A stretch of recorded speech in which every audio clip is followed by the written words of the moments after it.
दर्शकों, पाकिस्तान से बदले का काउंटडाउन शुरू हो चुका है। पहलगाम आतंकी हमले का पक्का हिसाब लिया जाएगा। पीएम मोदी ने आज सीसीएस समेत 4 अहम बैठकें की। भारत की तैयारी से पाकिस्तान इस कदर खौफ में है कि बॉर्डर पर लगातार सीजफायर वायलेशन कर रहा है।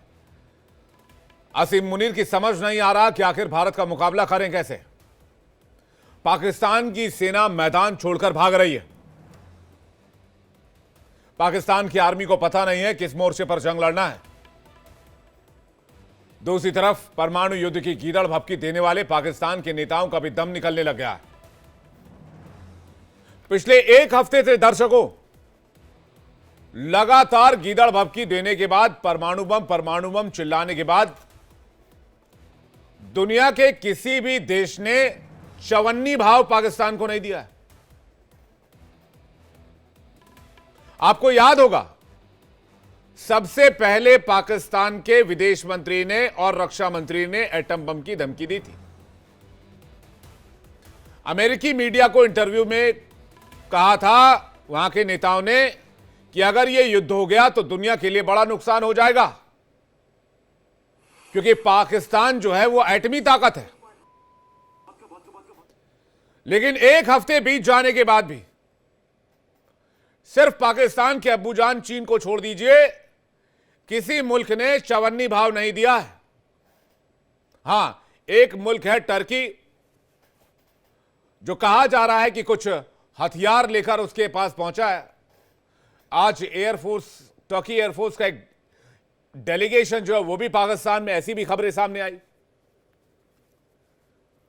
लेकिन जब टर्की से सवाल पूछा गया कि क्या आपने पाकिस्तान को हथियार पहुंचाए हैं, क्या आपने 6 C-130J हरकुलिस विमान में हथियार भरकर भेजा है, तो उसने भी अंतर्राष्ट्रीय मंच पर यह स्वीकार करने से इनकार कर दिया। अब भेजा हो कि नहीं भेजा हो, यह तो टर्की जानता है, लेकिन अंतर्राष्ट्रीय मंच पर कबूल करने की ताकत उसके पास भी नहीं है। उसके पास भी औकात नहीं है कि वो भारत के खिलाफ खुलकर कह सके हमने पाकिस्तान को हथियार दिए। तो चीन और टर्की को छोड़कर दुनिया के किसी मुल्क ने चवन्नी का भाव पाकिस्तान को नहीं दिया। और शहबाज शरीफ और उसके मंत्रियों को समझ आ गया है कि अगर युद्ध हुआ तो पाकिस्तान की तबाही तय है। भारत के सामने पाकिस्तान युद्ध में एक भी दिन नहीं टिक पाएगा। राफेल की मार, अग्नि और ब्रह्मोस मिसाइलों के प्रहार से पाकिस्तान की तबाही तय हो जाएगी। यही वजह है कि शहबाज सरकार चीन से लेकर यूएस तक हर एक उस मुल्क से गिड़गड़ा रही है जिससे पाकिस्तान को रत्ती भर उम्मीद है, और कह रही है कि भारत से बात कर लो, कोई भारत को शांत करा दे, कोई भारत से बातचीत करके इस मामले में मध्यस्थता कर दे। हम पहलगाम हमले की जांच के लिए तैयार हैं। इसलिए आपको याद होगा दर्शकों, जैसे ही यह अटैक हुआ था, पाकिस्तान में पलने वाले एक आतंकी संगठन टीआरएफ ने इसकी जिम्मेदारी ली थी। लेकिन जैसे जैसे भारत का प्रेशर बढ़ता गया, पाकिस्तान का थ्रेशहोल्ड टूटता गया, और 2-3 दिन के बाद टीआरएफ ने आकर सरेंडर कर दिया, कह दिया भैया हमने ये अटैक नहीं किया, हमें माफ करो, हमारा नाम बेवजह घसीटा जा रहा है। एक और नाम सामने आया, सैफुल्लाह कसूरी, जो लश्कर का डिप्टी चीफ बताया गया, उसका भी नाम मीडिया रिपोर्ट्स में आया। उसने भी जल्दी से वीडियो जारी किया, दोनों हाथ उठाकर कहा कि हमने कुछ नहीं किया, हमारा नाम मतलब बेवजह इंडियन मीडिया हमारा नाम घसीट रही है। यानी पाकिस्तान को पता है इस बार पलटवार तो होगा, और ऐसा होगा जिसका एक्सपेक्टेशन पाकिस्तान को भी नहीं हो पाएगा। और पहले से ही कर्ज में डूबे कंगाल पाकिस्तान ने चीन के सामने एक बार फिर से झोली भी फैला दी है। परमाणु बमों की गीदड़ भभकी देने वाला पाकिस्तान चीन पहुंचा है कटोरा लेकर।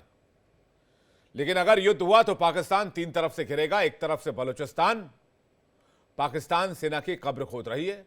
दूसरी तरफ तहरीक तालिबान ने पाकिस्तान की नाक में दम कर रखा है। टीटीपी को पूरे पाकिस्तान में शरिया चाहिए। यानी कि भारत से युद्ध हुआ तो कई मोर्चों पर पाकिस्तान फंसने वाला है। बीएलए, टीटीपी, डोरंड लाइन पर अफगानिस्तान, बाकी के लिए फिर है हिंदुस्तान। लेकिन इसलिए इन नेताओं की गीदड़ भभकी कम नहीं हो रही है। पाकिस्तान 3 तरफ से टूटने की कगार पर है। भारत की परमाणु ताकत के सामने पाकिस्तान का टिकना भी मुश्किल है। लेकिन पाकिस्तान के बड़बोले नेताओं की क्या कहिए, वो एटम बम मुंह से ही छोड़ते नजर आ रहे हैं। और जब से ये एटम बम बनाया इन्होंने, ये मुंह से ही एटम बम दाग देते हैं। पाकिस्तान के विदेश मंत्री और रेल मंत्री के बाद अब पाकिस्तान के पंजाब प्रांत की सीएम मरियम नवाज ने परमाणु हमले की धमकी दी है और जबानी एटम बम छोड़ा है। सुनिए। पाकिस्तान का कोई भी दुश्मन पाकिस्तान पर हमला करते वक्त 10 बार सोचेगा तो उसकी वजह यह है कि अल्लाह ताला के फजल से पाकिस्तान आज एक एटमी कुव्वत है। पाकिस्तान के पास एटम बॉम्ब है। तो अल्लाह ताला के फजल से पाकिस्तान का दिफा नाकाबिले तस्खीर है। इंडिया और पाकिस्तान के बॉर्डर्स पे टेंशन है, एक ख़तरा मंडला रहा है। फिक्र करने की ज़रूरत नहीं है। अल्लाह ताला ने पाकिस्तान को और पाकिस्तानियों को और पाकिस्तान की अफवाज को इतनी ताकत दी है कि वो दुश्मन का हर वार का मुकाबला कर सकते हैं। मरियम नवाज कह रही हैं कि इतनी ताकत दी है ऊपर वाले ने पाकिस्तान को कि वो भारत का मुकाबला कर पाए। इसलिए मैं अब मरियम नवाज से पूरे पाकिस्तान से पूछना चाहता हूं कि क्या भारत के सामने तुम्हारा मुल्क टिक पाएगा? इस सवाल का जज्बाती हो गया जवाब देने की जरूरत नहीं है। आंकड़े गवाही देते हैं। और जब हमारे MiG-21 तुम्हारे F-16 का शिकार कर सकते हैं, हमारे एक अभिनंदन तुम्हारे F-16 को, जो कि बहुत उन्नत 4th जनरेशन का, 5th जनरेशन का या 4.5 जनरेशन का लड़ाकू विमान आप कह लीजिए, उसको हम 3rd या 2.5 जनरेशन के MiG-21 बाइसन से मार गिरा सकते हैं, तो फिर पाकिस्तान की औकात ही क्या रह जाती है? पाकिस्तान JF-17 लेकर घूमे, F-16 लेकर घूमे, इससे फर्क क्या पड़ने वाला है? क्योंकि कहते हैं मशीन इंपॉर्टेंट नहीं होती, मैन बिहाइंड मशीन ज्यादा इंपॉर्टेंट होती है। दूसरा सवाल, पाकिस्तान की परमाणु बम वाली धमकी में कितना दम है? ये परमाणु बम सिर्फ जुबानी है या पाकिस्तान के पास कुछ है भी? और क्या भारत के परमाणु वॉरहेड के सामने या भारत के परमाणु बम को या मिसाइल को लॉन्च करने की कैपेबिलिटी के सामने क्या पाकिस्तान कहीं ठहरता है?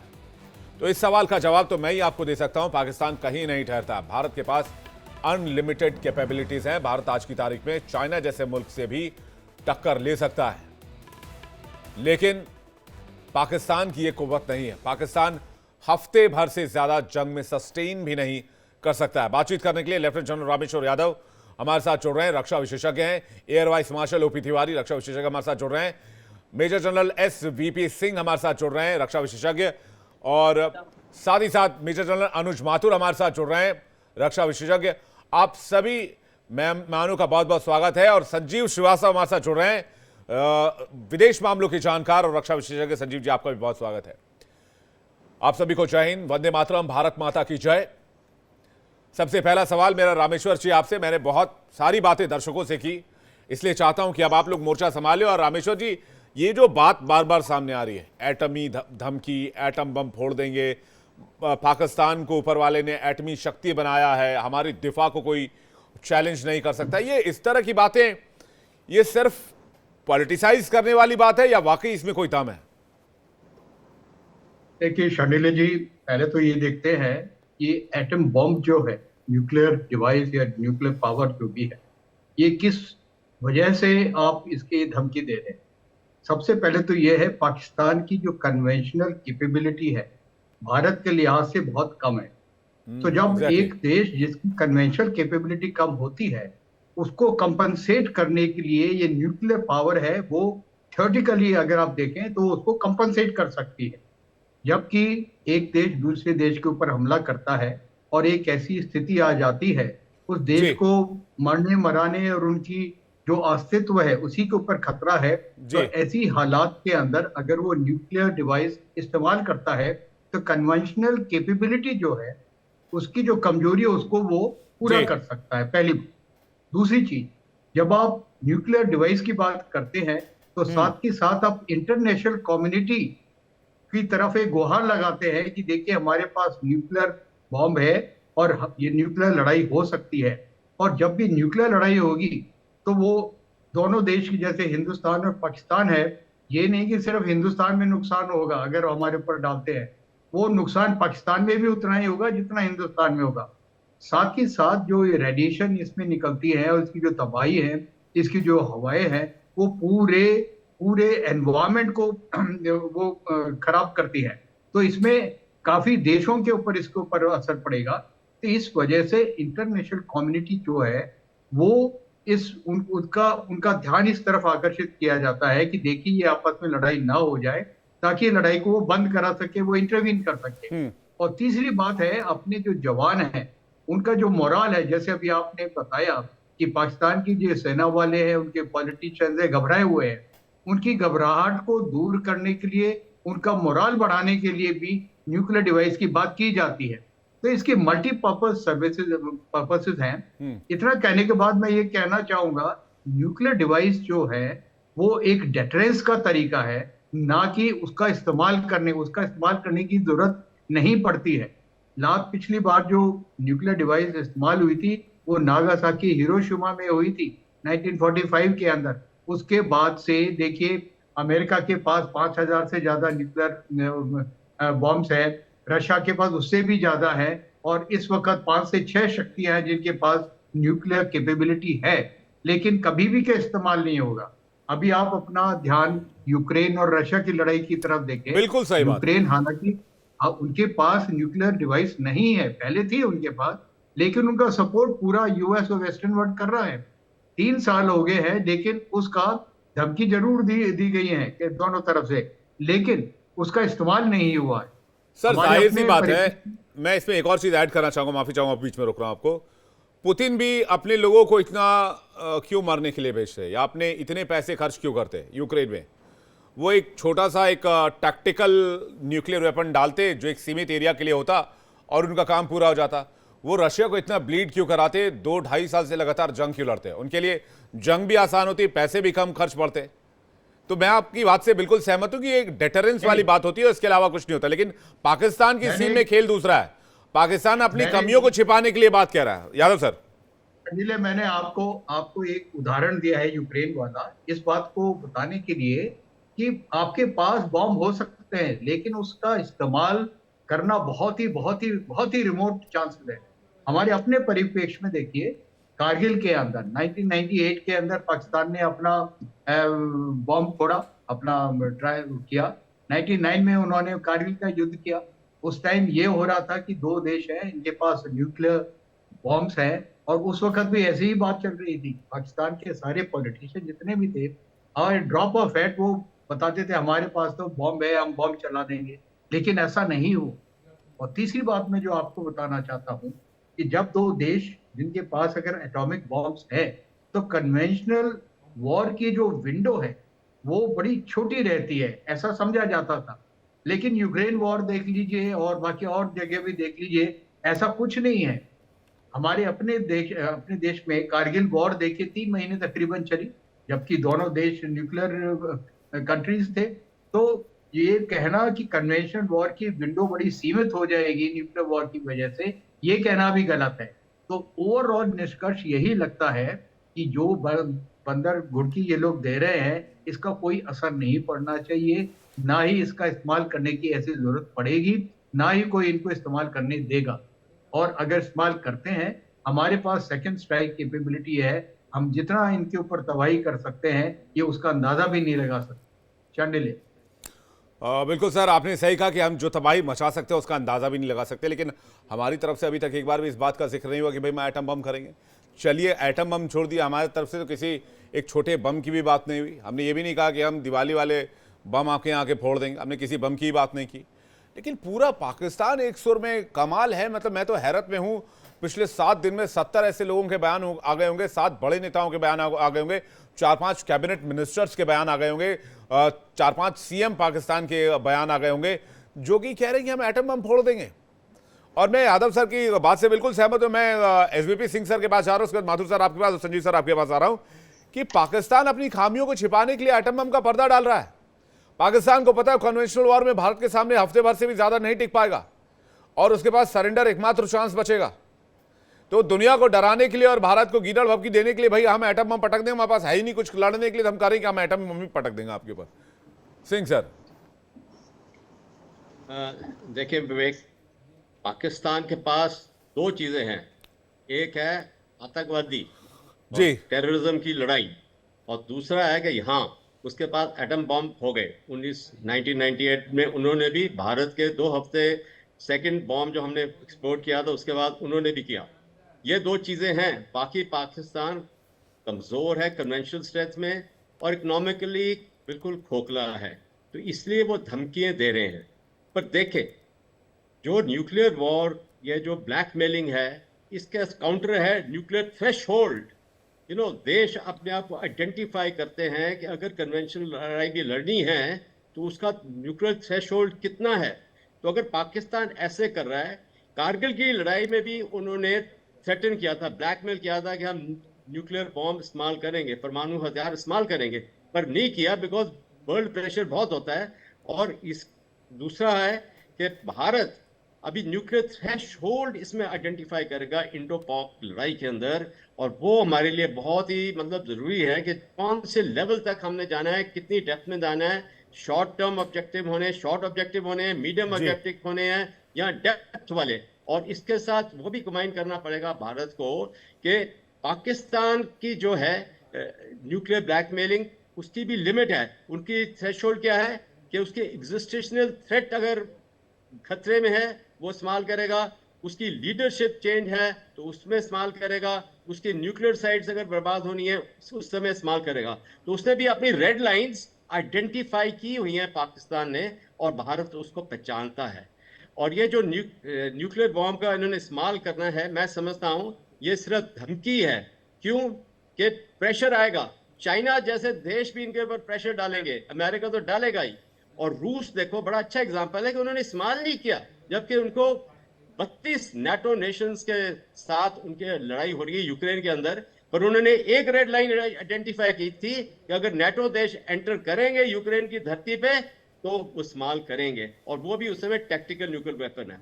अभी तीसरा मैं पॉइंट बताना चाहता हूं कि भारत ने कोल्ड वॉर डॉक्ट्रिन शुरू किया था पराक्रम ऑपरेशन के बाद, 1999 के बाद, और 2007-8 तक जाके वो मैच्योर हो गया था। और वो था टू ओवरकम हमारी जो मोबिलाइजेशन टाइम बहुत ज्यादा होता था, कि हम रिएक्ट करें कि पाकिस्तान अगर ऐसी धमकी देता है हाउ वी कैन रिएक्ट। तो उसको काउंटर करने के लिए पाकिस्तान ने भी टैक्टिकल न्यूक्लियर वेपन्स का इस्तेमाल किया है, जिसमें वो बोलते हैं 125 से 250 ग्राम तक भी उनके पास है, जो कि आर्टिलरी गन्स भी इस्तेमाल कर सकती हैं।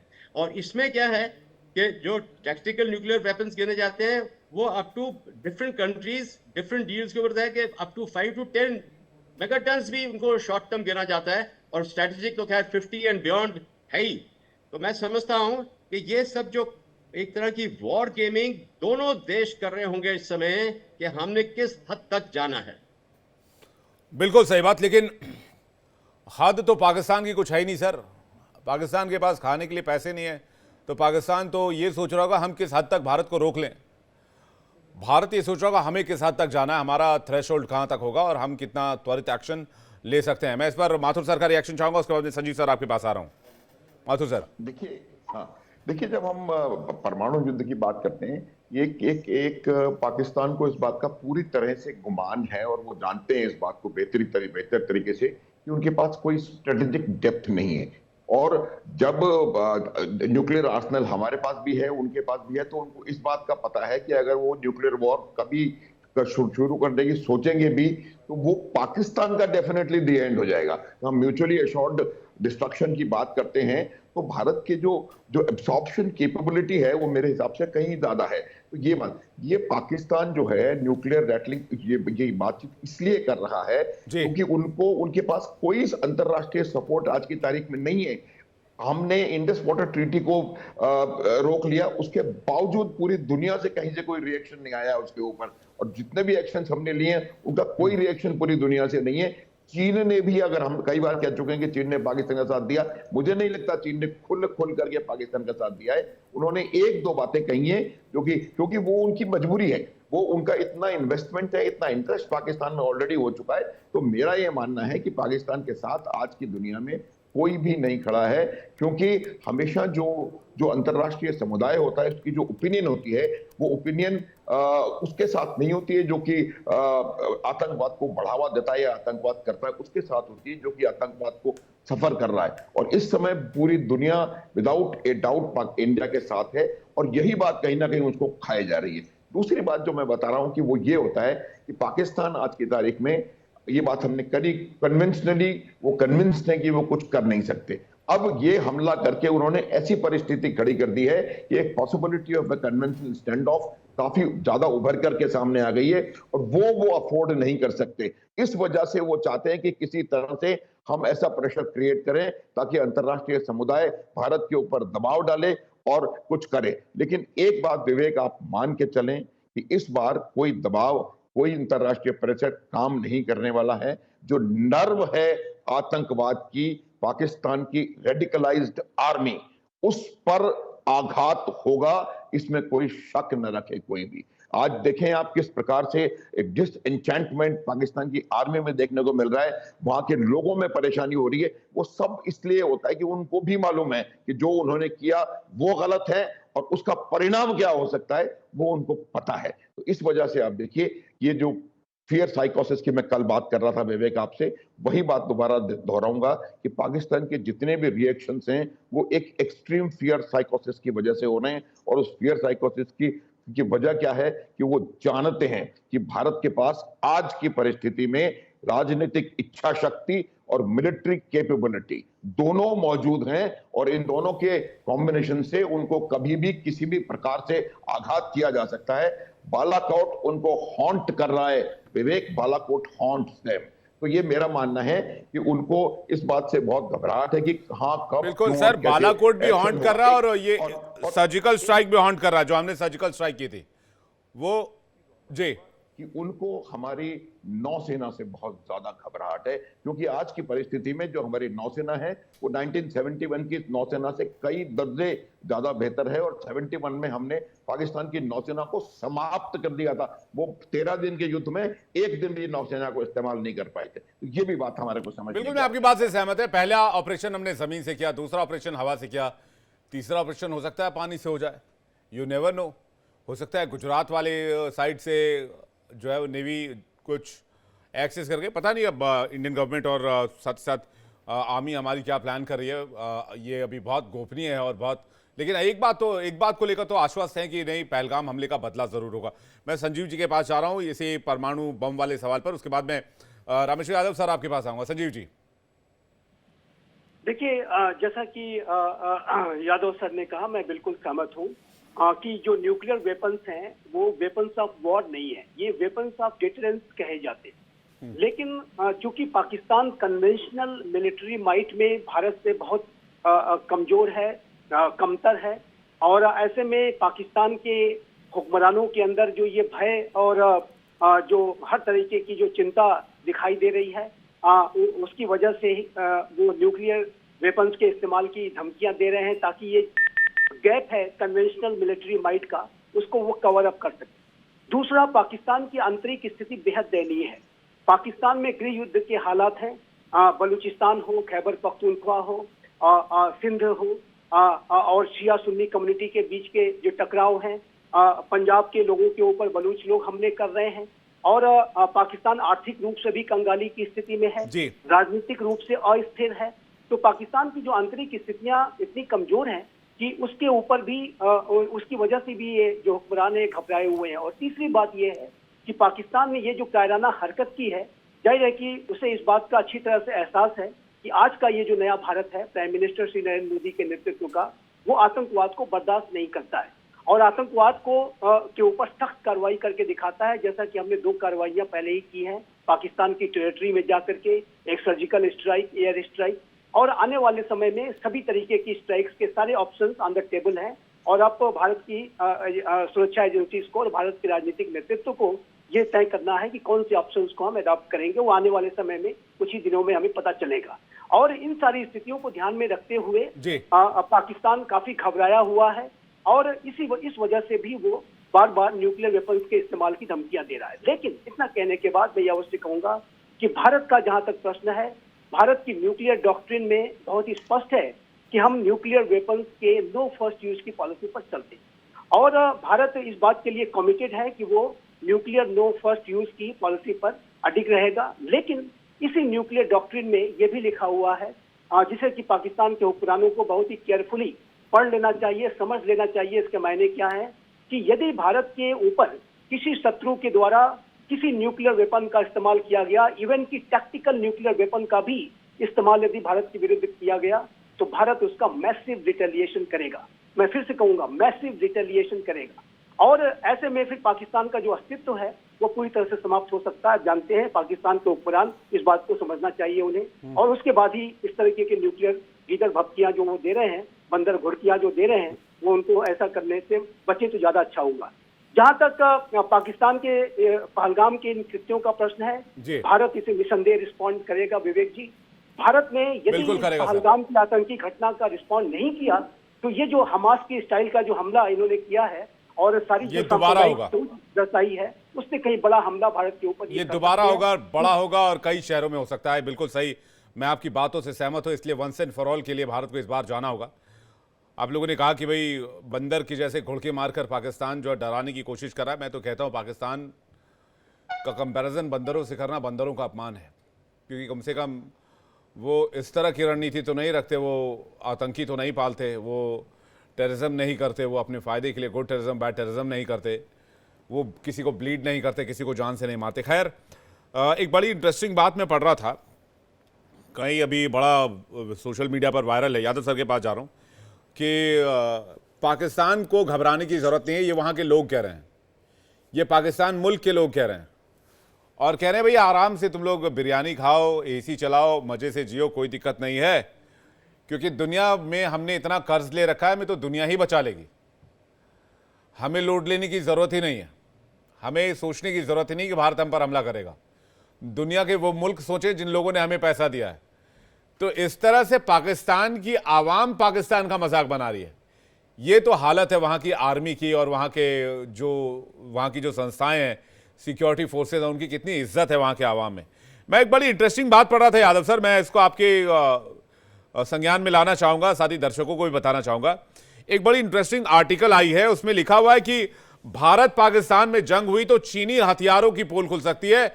इस बात को लेकर शी जिनपिंग और चीन टेंशन में है, क्योंकि पहली बार नाटो रूसी ब्रह्मास्त्र से सीधी टक्कर होगी चीन के शी जिनपिंग के हथियारों की, और टेंशन में पूरा चाइना, क्योंकि एक तरफ रूस और फ्रांस के हथियार होंगे, दूसरी तरफ चीन का JF-17 होगा। और रही बात अमेरिकी हथियार की, तो एक बात आप लोगों को तो बखूबी याद होगा, मैं दर्शकों को याद दिला दूं कि हमारे विंग कमांडर अभिनंदन ने MiG-21 बाइसन से F-16 को मार गिराया था, जिसके बाद पूरी दुनिया में F-16 की बहुत किरकिरी हुई। तो चीन का तो, पाकिस्तान का तो ये लग रहा है हम तो डूबेंगे सनम, तुम्हें भी ले डूबेंगे। PL-17 मिसाइल जो है वो चाइना ने, PL-15 माफ कीजिएगा, air to air missile PL-15 China ने आपूर्ति कराई है भर भर के पाकिस्तान को, लेकिन उनको अपने हथियारों पर खुद भी भरोसा नहीं है। यादव सर, देखिए, ये जितने भी लेख जिसकी आप बात कर रहे हैं, दीज आर ऑल स्पेकुलेटिव, पहली बात। और इसके अंदर एक ये भी भावना है कि हम उनके इक्विपमेंट का मजाक बनाना चाहते हैं, ऐसी बात ऑन ग्राउंड नहीं है। चीन के पास जो टेक्नोलॉजी है काफी अच्छी है, और हमको इस बात को समझ लेना चाहिए कि जो भी हथियार इस्तेमाल हो रहा है उनकी अपनी आर्मी के अंदर, तो वाकई में उसके अंदर उसकी काबिलियत जो है उसके ऊपर हमको बहुत ज्यादा शक नहीं करना चाहिए जी। हमारा काम ये होना चाहिए कि हम अपनी कॉन्टीजेंसी प्लानिंग बनाएं कि अगर इस प्रकार के हथियार हमारे अगेंस्ट इस्तेमाल होते हैं, इनकी क्या क्या खूबी है। हमको हमेशा ये मान के चलना चाहिए दुश्मन की कोई भी कमजोरी नहीं है, उसको उसकी कमजोरी और उसकी जितनी भी उसकी गुणवत्ता है उसको मान के चलना चाहिए। क्योंकि अगर वो हथियार चलिए ऑन ग्राउंड नहीं इतना अच्छा हुआ तो, लेकिन हमारी तैयारी तो पूरे जोर शोर से होनी चाहिए और एक अच्छे हथियार के अगेंस्ट होनी चाहिए। तो इस प्रकार के लेखों का बहुत ज्यादा मैं पर्सनली नहीं इस बात के ऊपर विश्वास करता हूँ। दीज आर ऑल स्पेकुलेटिव, और ये ऐसे लोग लिख रहे हैं जिनकी जानकारी इन हथियारों के बारे में ज्यादा नहीं है जी। तो आई थिंक ये is not a matter of debate on A national channel like this. यानी कि चीनी हथियार भी घातक हो सकते हैं, आप इस तरफ इशारा कर रहे हैं सर। जी हाँ, जी हाँ, जी हाँ, जी हाँ, हमको उसमें शक नहीं होना चाहिए और हमारी तैयारी इसी प्रकार से होनी चाहिए कि उसके अंदर जो क्षमता बताई गई है वो क्षमता है उसके अंदर। नहीं, ठीक बात है, मैं आपकी बात से सहमत हूं। मैं एसवीपी सिंह सर के पास जा रहा हूं। एसवीपी सिंह सर, ये तो कहा भी जाता है, चाणक्य नीति में भी ये बात कही गई कि दुश्मनों को कमतर नहीं आंकना चाहिए, और अगर ऐसा करते हैं तो ये हमारी रणनीतिक भूल हो सकती है। सिंह सर। मैं बिल्कुल सहमत हूँ जो जनरल रामेश्वर यादव ने कवर किया है, और जो आपने कहा है, never estimate an enemy whether is a weak or strong enemy. अपना you do your bet and assess the enemy every move. और हमने वही किया हुआ है इस समय पाकिस्तान के साथ, हमने उसकी हर एक मूव को असेस किया हुआ है, और हम बेशक बोले कि वो कमजोर हालत में है, पर हमको अंडर एस्टिमेट नहीं करेंगे और नहीं करना चाहिए। That is art of military war, military operation appreciation. और कोई कमांडर इसको अगर इग्नोर करेगा तो अपनी हानि के लिए करे। छोटे देश ने बड़े देशों से लड़ाई जीती हुई है। रूस जापान का एक 1904-5 का एक बहुत बड़ा एग्जाम्पल है, और वैसे ही एक छोटा देश इजराइल ने 6-7 अरब देशों को 1948, 67, 73 में मुंह तोड़ जवाब देकर उनको डिफीट किया हुआ है। तो ये बहुत जरूरी है in the art of war and higher direction of war के लिए। ये बहुत ही इंपॉर्टेंस और महत्वपूर्ण पॉइंट है। और ना कहते मैं ये भी बताना चाहता हूं कि देखें, चीन का हम बोल रहे हैं सपोर्ट, मैं एक और एंगल लाना चाहता हूं कि इस समय जो टैरिफ वॉर लॉन्च की गई है यूएस प्रेसिडेंट द्वारा, चीन को मुश्किलात है उसमें। जो चीन और अमेरिका करेंगे वो अलग बात है, पर चीन को इस समय अपनी ट्रेड, अपनी इकोनॉमी के लिए सबसे ज्यादा जरूरत भारत की है। और इसलिए चीन की इस समय नम्रता आई हुई है भारत के तरफ। उसका जो रवैया है वो थोड़ा वार्म दिखा रहा है, और मैं समझता हूं कि इस समय कोई ऐसी हरकत चीन नहीं करेगा जिससे कि पाकिस्तान का सपोर्ट करे और भारत की हानि हो। ये बहुत एक इंपॉर्टेंट पॉइंट है स्ट्रेटेजिक लेवल पे। और एक और है ये पॉइंट कि विश्व इस समय ये समझ गया है कि भारत की जो ये पाकिस्तान के साथ लड़ाई होनी है, प्रधानमंत्री का क्या डायरेक्शन है कि टेररिस्ट को आइडेंटिफाई, ट्रेस एंड उनको डिस्ट्रॉय करना है। और ये लड़ाई भारत लड़ रहा है पूरे विश्व के लिए, क्योंकि टेररिज्म की जड़ पाकिस्तान है। तो सारे देशों को ये पता होना चाहिए कि भारत अगर लड़ाई लड़ेगा तो सारे विश्व के लिए लड़ रहा है, जिसमें काउंटर टेररिज्म को हमने जड़ से उखाड़ना है। इसलिए हमारे को ये सपोर्ट मिल रही है। ये नहीं मिल रही सपोर्ट कि पाकिस्तान ऐसे कर रहा है, सारे देश चाहते हैं कि किसी तरीके से टेररिज्म सर ये तो सर आप मान रहे हैं, ये मैं मान रहा हूं, ये दुनिया के कुछ और देश भी मान रहे होंगे, लेकिन पाकिस्तान कहां मानने को तैयार है? हिंदुस्तान अगर पाकिस्तान के किसी आतंकी को मारता है या निशाने पर लेता है या टैक्टिकल ऑपरेशन लॉन्च करता है तो पाकिस्तान इसे जंग समझेगा। वो इंडस वाटर ट्रीटी को कैंसिल करना या उसे होल्ड करने को पहले ही एक्ट ऑफ वॉर कह चुका है। वो कह रहा है हम इसके लिए जंग लड़ेंगे, उसने ऐलान कर दिया है हम इसके लिए जंग लड़ेंगे, इंडस वाटर ट्रीटी के लिए।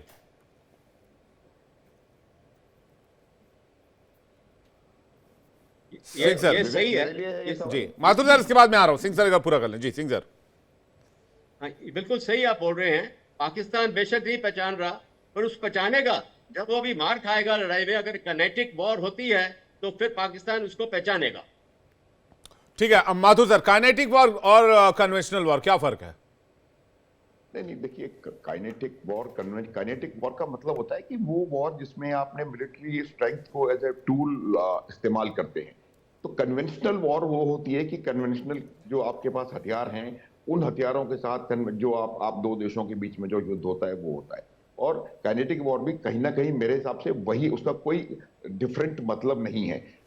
वॉर जो डिफरेंस है वो एक न्यूक्लियर वॉर में और एक कन्वेंशनल वॉर में होता है, क्योंकि न्यूक्लियर वॉर में आप उसका ज्यादा एस्केलेट करके और न्यूक्लियर वेपन्स को प्रयोग करने की बात करते हैं। तो काइनेटिक वॉर का मतलब है जो वॉर मिलिट्री एसेट्स को गतिशीलता के तरीके रूप से प्रयोग में लाया जाए, जहां पर आप फिजिकली और दुश्मन के क्षेत्र में जाकर के हमला करते हैं। देखिए, कल भी ये बात हमने करी थी कि जो युद्ध होता है वो हमेशा 3 फ्रंट्स पे साइमल्टेनियसली लड़ा जाता है। इकोनॉमिक वॉरफेयर, साइकोलॉजिकल या इंफॉर्मेशन वॉरफेयर। और इसलिए मैं बार बार इस बात को इसलिए रिपीट करता हूं कि आप देखेंगे आने वाले समय में एक बराज इंफॉर्मेशन वॉरफेयर का, जो मिस इंफॉर्मेशन फैलाने के लिए वो पाकिस्तान की तरफ से आएगा। और इसीलिए यही वजह है कि कुछ चैनल्स, यूट्यूब चैनल्स को या सोशल मीडिया चैनल्स को बैन किया गया है, क्योंकि सोशल मीडिया चैनल जो पाकिस्तान की हैं वो ISPR के इशारे पर और उनके लिए काम करती हैं। वो एक्चुअली उसको एक टूल की तरह इस्तेमाल करते हैं। तो जहां तक मैं समझता हूं कि हमें इस बात को देखना हो। अब जब आप कह रहे हैं कि एक्ट ऑफ वॉर है, अब तो 8 दिन हो गए उस संधि को हमें हेड इन अबेंस रखे हुए, कोई एक्ट ऑफ वॉर, कोई रिएक्शन वहां से नहीं आया। ये तमाम बातें जो पाकिस्तान वाले कर रहे हैं वो सिर्फ और सिर्फ इसलिए की जा रही हैं कि ताकि लोग भारत पर, अंतरराष्ट्रीय समुदाय भारत पर दबाव बनाए कि वो हम कोई काइनेटिक एक्शन ना लें। और जो एक्शंस हम ले रहे हैं मेरे हिसाब से वो ही कहीं ना कहीं जाकर के आपको देखना, एंड में देखने को मिलेगा कि वही काफी रहेंगे। लेकिन एक बात विवेक, मैं बार बार कह रहा हूं, उसको याद रखना कि इस बार जो अटैक है वो अटैक टेररिस्ट का ट्रेनिंग कैंप्स या टेररिस्ट की तंजीमों के ऊपर नहीं होगा। इस बार अटैक का मतलब फिजिकल अटैक नहीं है, जो बता रहा हूं, इस बार अटैक होगा इनको बनाने वालों पर, जो इनको तैयार कर रहे हैं, जो इनको भेज रहे हैं। और न केवल भारत में, ये पाकिस्तान के आतंकवाद का फुटप्रिंट आपको दुनिया में मिलेगा। सुबह बात की लंदन में, अमेरिका में, हर जगह आपको आतंकवाद की घटनाओं में पाकिस्तान से तार जुड़े हुए नजर आएंगे। और ये लेकिन पाकिस्तान तो कहता है हमने अमेरिका के लिए आतंकवाद पाला। हमने किया क्या है? हमने 30 दशक पूरी दुनिया में गुड टेररिज्म, बैड टेररिज्म है सर। आप देखिए ना, अमेरिका की नीति देख लीजिए आप। पन्नू कहां रह रहा है सर? वो टेररिस्ट जो भारत के खिलाफ खालिस्तानी मूवमेंट चलाता है, पतविंदर पन्नू, वो वही अमेरिका में बैठकर पूरा इस प्रोपेगेंडा को अंजाम देता है। अमेरिका में कई और ऐसे लोग मौजूद हैं जो अमेरिकी नागरिक और भारत के खिलाफ खालिस्तानी प्रोपेगेंडा को अंजाम देते हैं, ISI के लिए काम करते हैं। तो अमेरिका बहुत दूध का धुला हुआ है, ये तो नहीं माना जा सकता है। दूध का धुला हुआ तो कोई भी नहीं होता। देखिए विवेक, हर एक अपने इंटरेस्ट में काम करता है। हर नेशन अपने इंटरेस्ट को सर्वोपरि रखती है और वो इस बात को देखते हैं कि आप देखिए सारी दुनिया को पता है हाफिज बिल्कुल। और इसलिए मैं जल्दी से रामेश्वर यादव जी चूंकि जानने वाले, तो एक जल्दी से सवाल ले लेता हूं मैं उनसे, उसके बाद संजीव सर आपके पास आ रहा हूं। जैसा कि माथुर सर ने कहा, मैं बिल्कुल 100% उनकी बात से सहमत हूं कि भाई हर नेशन अपने इंटरेस्ट के हिसाब से, नफा नुकसान के हिसाब से काम करता है। आज जब पहलगाम पर हमला हुआ तो पहलगाम हमले की निंदा बेशक पूरी दुनिया ने की, लेकिन पूरी दुनिया हमें ये नसीहत क्यों दे रही है मैक्सिमम रेस्ट्रेन को मेंटेन करें। हमें ये UN क्यों कह रहा है, हमें चाइना क्यों कह रहा है, हमें अमेरिका क्यों कह रहा है? 26/11 के बाद क्या, 9/11 के बाद माफ कीजिएगा, क्या अमेरिका ने मैक्सिमम रेस्ट्रेन दिखाया? देखिए, हर देश का, कोई देश नहीं चाहता है कि लड़ाई ना हो जी। और अगर आप देखें 2 साल पहले से एक मुहिम हमारे टॉप लीडरशिप ने बोला है, this is no time for war. लेकिन जब ऐसी हालत हो गई है कि हमारे अस्तित्व के ऊपर ही पाकिस्तान ने हमला किया है और बार बार किया है, इस वजह से हमने मजबूर होकर ये जो एक फैसला लिया है वो फैसला लिया है हम। दूसरी बात, जैसा आपने बताया, हर देश नहीं चाहता है, कोई भी देश नहीं चाहता है कि लड़ाई हो, क्योंकि किसी वर्ल्ड के किसी भी कोने में लड़ाई हो उसका असर पूरे ग्लोब के ऊपर पड़ता है, अब इकोनॉमी के ऊपर पड़ता है, अब सप्लाई लाइन के ऊपर पड़ता है। और वहां पर कोई नहीं चाहता है कि मारकाट हो और वहां पे कैजुअलिटीज हो। लेकिन एक मजबूरी है कि एक देश है जो बात मान ही नहीं रहा है, तो इसलिए हमने ये फैसला लिया है। और ये बड़ा कठोर फैसला है, बड़ी मुश्किल से फैसला लिया गया है। बिल्कुल, मैं आपकी बात से सहमत हूं। यादव सर, एक बड़ी खबर आ रही है, उसका रुख करेंगे। और वैसे भी आप ठीक कह रहे हैं, भारत भी नहीं चाहता है कि वॉर हो, क्योंकि इसका नुकसान भारत को भी होगा, आर्थिक नुकसान होगा, सामरिक नुकसान होगा। लेकिन इस बीच बड़ी खबर आ रही है, भारत ने पाकिस्तान को बड़ी चेतावनी दी है। जो LOC पर बार बार सीजफायर उल्लंघन किया जा रहा है, उस पर पाकिस्तान को चेतावनी दी गई है। पाकिस्तान से फायरिंग को लेकर बातचीत हुई है, पाकिस्तान DGMO ने बातचीत की है। हॉटलाइन पर दोनों देशों की DGMO की बातचीत हुई है। कहा जा रहा है कि पाकिस्तान ने हाथ जोड़ लिए हैं LOC पर। जिस तरह से भारत ने तगड़ा जवाब देना शुरू किया, एक एग्जाम्पल की तस्वीर भी हम आपको दिखा रहे हैं, पाकिस्तानी चौकियों को किस तरह से निशाना बनाएगा। और थोड़ी देर पहले याद होगा दर्शकों, दोस्तों, हमने आपको एक खबर दिखाई थी जिसमें हमने आपको बताया था कि फ्रंटलाइन की चौकियों को पाकिस्तान खाली कर रहा है और वहां से पाकिस्तान के फ्लैग भी हटा रहा है। अब खबर ये आ रही है कि पाकिस्तान एलओसी पर गिड़गिड़ाने वाली हालत में आ गया है। पाकिस्तान कह रहा है कि जो पलटवार है और जो भारतीय सेना जवाब दे रही है उससे पाकिस्तान को काफी नुकसान हो रहा है, इसलिए बातचीत करने को तैयार है। पाकिस्तान के फायरिंग पर बातचीत हुई है, भारत पाकिस्तान डीजीएमओ ने बातचीत की है, ये जानकारी मिल रही है। हॉटलाइन पर दोनों डीजीएमओ की बात हुई है और भारत ने पाकिस्तान को कड़ी चेतावनी दे दी है और समझा दिया है कि अगर सीजफायर वायलेशन यही चलता रहा तो फिर भारतीय गोलियों की गिनती और भारतीय गोला बारूदों की गिनती भी कम पड़ जाएगी। इतना बारूद मारेंगे कि पूरा पाकिस्तान धुआं धुआं कर देंगे। तो ये बड़ी खबर है इस वक्त की। भारत ने पाकिस्तान को चेतावनी दी है, कड़े लफ्जों में कहा है कि सीमा पर उकसावे की किसी भी कार्रवाई से बाज आए। संजीव श्रीवास्तव जी के पास जा रहे हैं इसी खबर को लेकर। क्या बातचीत हुई होगी डीजीएमओ, दोनों डीजीएमओ के बीच में? संजीव श्रीवास्तव जी, एक तस्वीर हम आपको दिखा रहे हैं इस वक्त, इसको विंडो में रखिएगा गेस्ट के साथ। संजीव श्रीवास्तव जी, ये तस्वीर अगर आप देखेंगे, इस तस्वीर में पाकिस्तान के एक बंकर को कैसे भारतीय सेना ध्वस्त कर रही है वो दिखाया जा रहा है। एक थोड़ी देर पहले हमने खबर बताई कि पाकिस्तान की जो फ्रंटलाइन चौकियां उनको खाली किया जा रहा है और वहां से फ्लैग हटाया जा रहा है। मैं जल्दी से यादव सर का रिएक्शन ले लो, फिर मैं आ रहा हूं आपके पास। Sanjeev sir, Yadav sir. anyway, ये इंफॉर्मेशन कहाँ से आई है ये तो मेरे को इसका अंदेशा नहीं है जी, लेकिन मेरे को नहीं लगता है कि इस प्रकार की कोई चीज होगी। हमने इन इलाकों के अंदर सर्विस करी है और उनका जो डिफेंसिव लाइन है काफी तकड़ी डिफेंसिव लाइन है। सो अगर ये बात सही है तो अच्छी बात है, लेकिन मेरे को इस चीज का विश्वास नहीं है कि इस प्रकार से ऐसी कोई चीज है। हम मेरे ख्याल से हर एक चीज अपने हिसाब से देख रहे हैं और ये मान के चल रहे हैं कि पाकिस्तान के जो सोल्जर्स हैं वो भाग रहे हैं। मेरे ख्याल से ऐसी बात नहीं है। They are reasonably professional people, their leadership is bad but the ground soldiers are quite good, as good as our soldier. So let's take it with a pinch of salt. अगर वो छोड़ रहे हैं तो अच्छी बात है, करेक्ट, लेकिन और ये शायद इसलिए भी है कि हमारी तरफ से फायर जाना है। और जहां तक सीज फायर का बात है, सीज फायर को बड़ा पाकिस्तान मैनिपुलेट करता है। इस वक्त जो सीज फायर जो 2021 से चल रही है, इनके देखिए इनके प्रॉब्लम है खैबर पख्तूनवा में है, बलूचिस्तान में है, वहां पे उनको फोर्स चाहिए। वो फोर्स कहाँ से आएगी? इंडो पाक बॉर्डर से आएगी। तो सीज फायर के उसके आड़ के अंदर इन्होंने अपनी 2 डिवीजन उन इलाकों में भेजी हुई हैं और अगर ऑल आउट यहाँ पे सीज फायर टूट गई तो उनको कोई ऑप्शन नहीं रहेगा कि काफी फोर्स वेस्टर्न और नदर्न सेक्टर से इस इलाके के अंदर लेके आए। तो ये इस चीज को गहन अध्ययन करना चाहिए और ऐसा कमेंट हमको नहीं करना चाहिए कि ये तो बिल्कुल ही वो हार गए हैं, पीछे भाग रहे हैं। उसके मैं आई एम श्योर जो ट्रूप्स इन कांटेक्ट है वो इस चीज के ऊपर निगरानी रख रही होंगी और असलियत जो है उसके ऊपर उसी के हिसाब से अपना एक्शन लें। देखिए, देश प्रेम और जज्बात सर दोनों मिल जाएं तो कुछ इस तरह के रिएक्शंस आते हैं। आप समझ सकते हैं इसको बखूबी, चूंकि आपने आर्मी में सर्व किया है और वी ऑल इंडियंस जो है वो we love Indian army by our hearts. तो ये इस तरह की खबरें सर कहीं ना कहीं दिल को सुकून भी देती हैं। और थोड़ी देर पहले वो विजुअल्स हमने दिखाए थे जिसमें कि हो सकता है इसके पीछे की वजह ये हो कि जिस तरह का रिएक्शन इंडियन आर्मी दे रही है वो उनके बंकर्स पर भारी पड़ रही है, वो तो इसलिए वो अपने पोस्ट या बंकर से फ्लैग हटा रहे होंगे।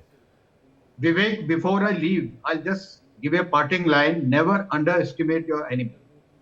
Thank you so much sir. ने भी बोला है और विश्व के जितने भी धुरंधर रहे हैं और स्ट्रेटजी के वक्ता रहे हैं उन सब ने ये बात बोली है। अगर इस बात को हम मद्देनजर रख के चलेंगे तो हमारी प्लानिंग है वो ज्यादा सही रहेगी। नहीं, बेशक सर, हमें इंडियन आर्मी पर, आप लोगों पर पूरा भरोसा है कि हम इसी लाइन पर आज तक सारे ऑपरेशंस को अंजाम देते आए हैं और इसलिए इंडियन आर्मी का लोहा पूरी दुनिया मानती है। Thank you so much sir. इस ऑपरेशन में हिंदुस्तान बड़ी अच्छी तरह से जीतेगा और पाकिस्तान को बहुत तकड़ी चोट मारी जाएगी। इस प्रकार की चोट मारी जाएगी वो हमेशा याद रखेंगे और जो बदमाशी वो करते हैं उस बदमाशी को करना वो छोड़ देंगे। बिल्कुल, जो मिस एडवेंचर की आदत लगी हुई है वो खत्म हो जाएगी। Thank you so much sir. Rameshwar Yadav sir, आपने हमें ज्वाइन किया और अपने कीमती वक्त अपना दिया। संजीव जी के पास जा रहा हूं। संजीव जी, आपका रिएक्शन प्लीज। Thank you. देखिए, पाकिस्तान के द्वारा डे 1 से लगातार इस आतंकी हमले के बाद से ये कार्रवाई सीज फायर के वायलेशन की जा रही है, जो कि पाकिस्तान के अंदर जो भय है, जो उसके अंदर की असुरक्षा है, जो उनकी इनसिक्योरिटीज है, उसी को दर्शाता है। और उस पर जैसे कि वो एक न्यूक्लियर वेपन वगैरह इत्यादि की जो वो भीतर भपकियां दे रहे हैं, उसी तरीके की इस तरीके की कार्रवाई को करके वो जाहिर है कि अपनी असुरक्षा को ही, अपनी कमजोरियों को ही दर्शा रहे हैं। लेकिन पाकिस्तान ने जो कृत्य पहलगाम में किए हैं, यदि वो समझता है कि, यदि वो सोचता है कि इस तरीके के बयानों से और इस तरीके के सीज फायर वायलेशन से जो उसका जो रिस्पांस भारत से आने वाला है उससे अगर बच जाएगा, तो वो ऐसा नहीं होने जा रहा है। ये जो नया भारत है, पाकिस्तान को उसके किए की जो सजा है वो निसंदेह देगा और उसकी जो कार्रवाइयां हैं वो शुरू हो चुकी है। और भारत संजीव का जी, है वो संजीव जी, ये बात तो लगातार हो रही कि भारत कड़ा एक्शन लेगा। मैं इसमें एक और सवाल मिक्स करता हूं, जो कई जगह मैंने पढ़ा और कई जगह मैंने उस सवाल को लोगों द्वारा उठाते हुए देखा। कहीं ऐसा तो नहीं है कि इंडस वाटर ट्रीटी और बॉर्डर को सील कर देना, अटारी बॉर्डर बंद कर देना ही भारत का मैक्सिमम रिएक्शन है इस हमले के बाद? कई लोग ये कह रहे हैं कि इस अटैक के काफी दिन हो चुके हैं और ऐसा लग नहीं रहा कि कोई बड़ा ऑपरेशन जो है वो पीओके में या पाकिस्तान के किसी इलाके में लॉन्च किया जाएगा। देखिए विवेक जी, ये जो कयास है, इस तरह के कयासों की कोई आवश्यकता नहीं है। जो ऐसे लोग कह रहे हैं वो जाहिर है कि वो कुछ एक निराशावादी विचारों के लोग लगते हैं। लेकिन आज का ये जो नया भारत है, अगर उसके इतिहास को देखें, पिछले 2014 के बाद से जो भारत ने आतंकवाद विरोधी कार्रवाइयां की हैं, तो ऐसे में इस बात की स्पष्ट रूप से संकेत है। कई बड़े लीडर्स तक ने कहा कि भाई जंग की कोई जरूरत नहीं है। कई बड़े लीडर्स ने कहा, मैं नाम नहीं कोट करूंगा, आप न्यूज में रहते हैं, आपको इस बात की जानकारी होगी। कई ऐसे नेता हैं जिन्होंने कहा कि भाई जंग की क्या आवश्यकता है। देखिए, मैंने ये बयान देखे हैं, मैं भी नाम नहीं लूंगा, लेकिन ये वैसे ही लीडर हैं जैसे की जो सोच और जैसी लीडरशिप 26/11 के समय में दिखाई गई थी। और ये जो सोच है और उस तरीके की जो लीडरशिप है, उसके दिन लग चुके हैं।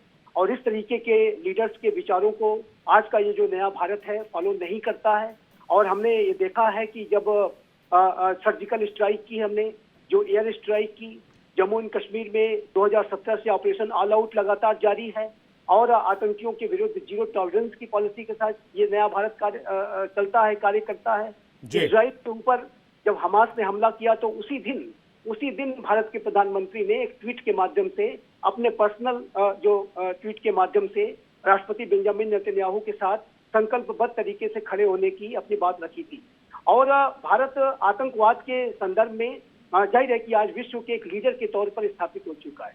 और ये जो नया भारत है, इसके ऊपर यदि आपने हमला किया है, जैसा कि हमने कहा कि जैसा कि हम कहते हैं, आज की लीडरशिप कहती है कि पहले तो हम किसी को छेड़ते नहीं है और यदि किसी ने छेड़ा तो उसे छोड़ते भी नहीं है। और ये जो कार्रवाई है ये निसंदेह होकर रहेगी। और जो लोग ऐसा कह रहे हैं कि इसकी कोई आवश्यकता नहीं है, ये तो होता रहता है और ये तो चलता रहता है, तो ये जो सारे विचारों वाले जो दिन है, जो निराशावादी विचारों वाले दिन, चलते रहने वाले विचारों वाले दिन, कई ऐसे स्टेटमेंट्स आते थे, हुआ तो हुआ, किया तो किया, गया तो गया, ये नहीं चलेगा। अब ये ओवर हो चुका है। मैं इस पर माथुर सर और एसवीपी सिंह सर का जवाब लूं, लेकिन एक बड़ी खबर आ रही है, दर्शकों को बता देना चाहते हैं। बड़ी खबर, गृह मंत्रालय में रात 8 बजे बड़ी बैठक होने वाली है। सिंधु जल समझौते को लेकर जो फैसला किया गया उसकी समीक्षा होगी और जो नदियां हैं उनके पानी प्रबंधन को लेकर भी जल शक्ति मंत्री के साथ मुलाकात होनी है। सीआर पाटिल जल शक्ति मंत्री इस बैठक में शामिल होंगे।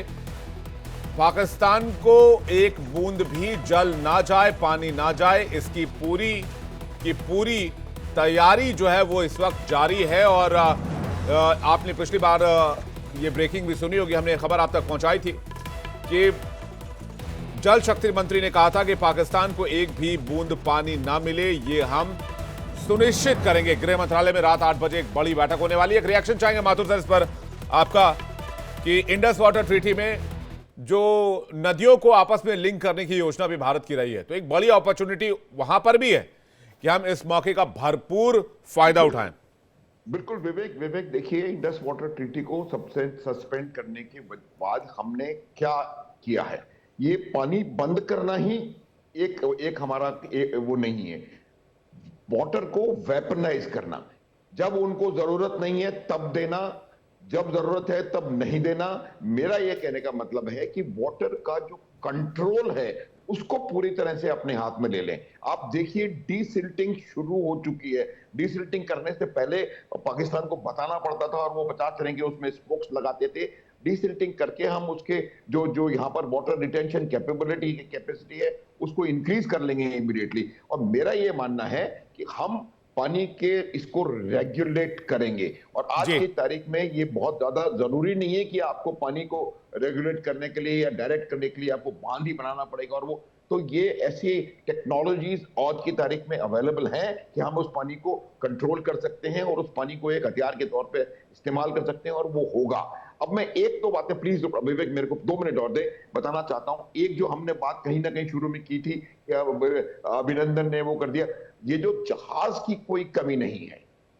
अभिनंदन ने जो जहाज पाकिस्तान का F-16 गिराया है, F-16 उतना ही काबिल है। मैं जनरल रामेश्वर की बात कर रहा हूं, उतना ही काबिल, उतना ही कारगर है, लेकिन जहाज को चलाने वाला नहीं कौन। तो ये आप मान के चलिए कि जो इक्विपमेंट है उसको हमें उसको ग्रांट करना पड़ेगा कि व्हाट इट इज, और हम उसको उसी प्रकार से उसको देखेंगे। आप ये एक बात करवाना चाहता हूं आपके दर्शकों को कि आप भारत के किसी भी जनरल का कोई स्टेटमेंट अगर आपने सुना हो, भारत के किसी ने भी कोई भी स्टेटमेंट नहीं दिया है, किसी ने भी ये नहीं कहा है कि पाकिस्तान यहां पाकिस्तान वहां।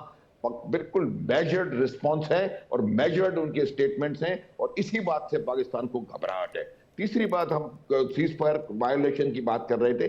सीज फायर वायलेशन में क्या होता है कि हमने वहां पर उसका जो जवाब दिया है वो बहुत नपातुला एक मेजर्ड रिस्पॉन्स है हमारा लाइन ऑफ कंट्रोल पे। वो इसलिए है विवेक कि हम इसको कर नहीं पा रहे हैं, उसकी वो वजह नहीं है। वजह ये है कि जो एस्केलेशन होगा वो एस्केलेशन हम करेंगे, वो एस्केलेशन इंडियन आर्मी के, इंडियन आर्म्ड फोर्सेस की कंडीशंस पे होगा, और वो एस्केलेशन कब होगा वो देखा जाएगा। और ये जब हम बात कर रहे हैं कि कुछ लोग कह रहे हैं लड़ाई नहीं होगी, ये हो गया सारा जो होना था, उनको बहुत बड़ी गलतफहमी है। ये जब 26 मार्च 27 मार्च 71 में निर्णय लिया गया था कि हमला होगा, फिर वो हमला दिसंबर में जाके हुआ था। तो ये हमले कब होते हैं, कैसे होते हैं, किस प्रकार से होते हैं, क्या क्वांटम ऑफ फोर्सेस लगेंगी, ये तमाम काम आर्म फोर्सेस का है। और मेरे समझ से प्रधानमंत्री जी का डायरेक्शन बिल्कुल क्लियर है कि इसका जवाब देना है।